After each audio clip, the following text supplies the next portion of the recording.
Now, because of this evolution in technology and these different types of hacks, we have more malicious activity that's starting to take place. And we see those among some of the more prominent types of attacks, which include denial of service attacks.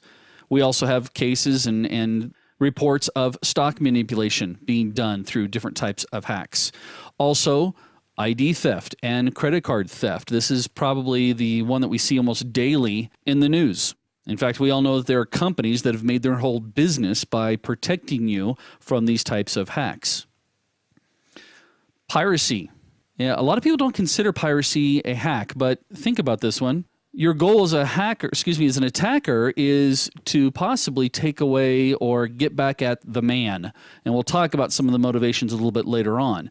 By taking software or even hardware, and matter of fact, we can even talk about privacy at a more material level, such as knockoffs or, purses. You go to New York, or matter of fact, I was in New York about a year ago, and as I'm walking around, I have a guy come up to me and go, "Psst, Rolex." I'm like, what?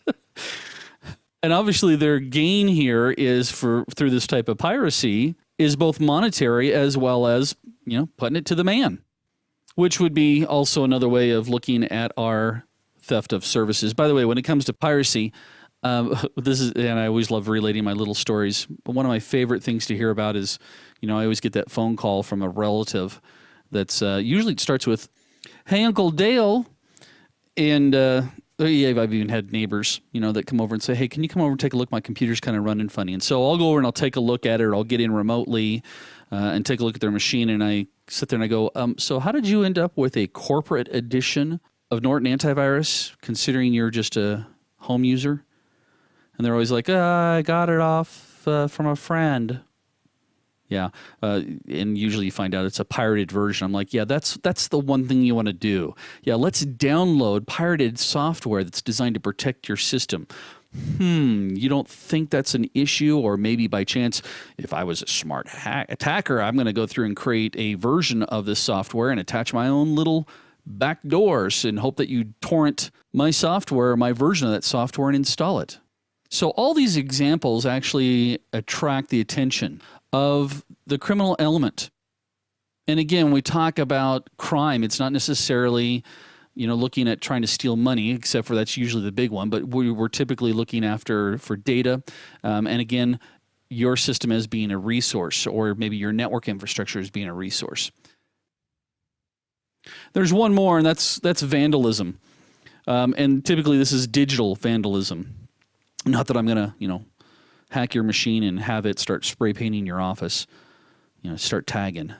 But the vandalism, as I mentioned before, if I can somehow deface, think about this one. If certain people could get a hold of Microsoft's website, I'm sure you could imagine the fun that they would love having with that.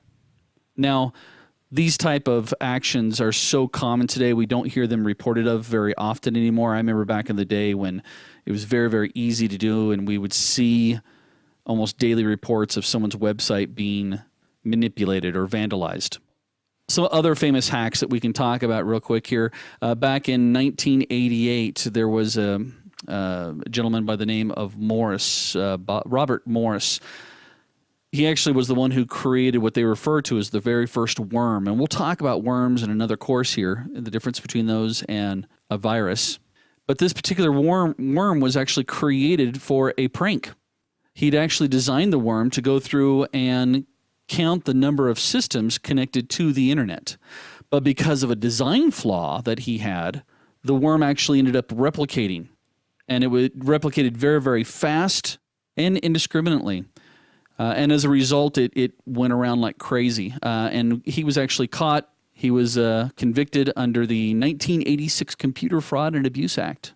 He didn't serve any jail time, as I recall, but I think he did have to do some community service. Probably something not to do with computers, huh? Anybody remember the Melissa virus back in 1999?